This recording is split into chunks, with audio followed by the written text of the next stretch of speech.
معذور بچہ آزمائش ہے یا سزا؟ میرا ایک بچہ 1 سال کا ہے، 4 مہینے تک دودھ پیتا رہا اور اس کے بعد اس نے دودھ چھوڑ دیا۔ اس کا سی ٹی اسکین وغیرہ کروایا تو ڈاکٹروں نے کہا کہ اس کو برین کا ایشو ہے۔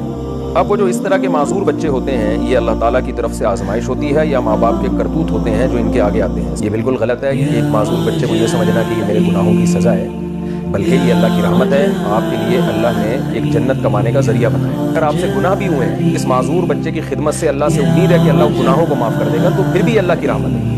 حضرت سلیمان علیہ السلام سے خطا ہوئی تھی، انہوں نے کہا تھا کہ میرے جو ہے نا 100 بیٹے پیدا ہوں گے اور اللہ کے راستے کا مجاہد بناؤں گا، انشاءاللہ نہیں کہا۔ تو یہ جو پیغمبر ہوتے ہیں نا، ان کی چھوٹی غلطیاں، چھوٹی خطائیں بھی بہت بڑی خطا سمجھی جاتی ہے اللہ کی نظر میں، کیونکہ یہ ان کا مقام بہت اونچا ہے۔ تو اللہ نے، کیونکہ انشاءاللہ آپ نے نہیں کہا، تو اللہ تعالیٰ نے آپ کو تنبیہ کیا کی کہ آپ کا 100 بیٹوں کے بجائے ایک معذور بچہ پیدا ہو گیا۔ تو اس سے کیا ہوا کہ آپ سے جو خطا ہوئی تھی وہ اللہ نے معاف کر دی۔ تو بعض دفعہ ایسے ہوتا ہے کہ مسلمان سے کوئی خطا ہوتی ہے تو اس پہ کوئی آزمائش آتی ہے، لیکن وہ آزمائش سزا کے طور پہ نہیں آتی، بلکہ اللہ اس کو دنیا میں ہی اس کی خطاؤں کو معاف کر دیتے ہیں اس آزمائش کی وجہ سے۔ اور بعض دفعہ ایسے بھی ہوتا ہے کہ کوئی خطا نہیں ہوتی، بلکہ ویسے ہی اللہ کی طرف سے ایک آزمائش ہوتی ہے، آپ سے کوئی گناہ نہیں ہوتا، ویسے ہی آزمائش ہوتی ہے تاکہ آپ کی آخرت میں درجات بلند ہوں۔ تو اب آپ اس بحث میں نہ پڑیں کہ آپ سے کوئی گناہ ہوا ہے یا نہیں ہوا۔ جو بھی ہے، یہ بچہ اللہ کی طرف سے میرے لیے گفٹ ہے، رحمت ہے، اور یہ انشاءاللہ میری قیامت کے دن اللہ نے چاہا تو نجات کا ذریعہ بنے۔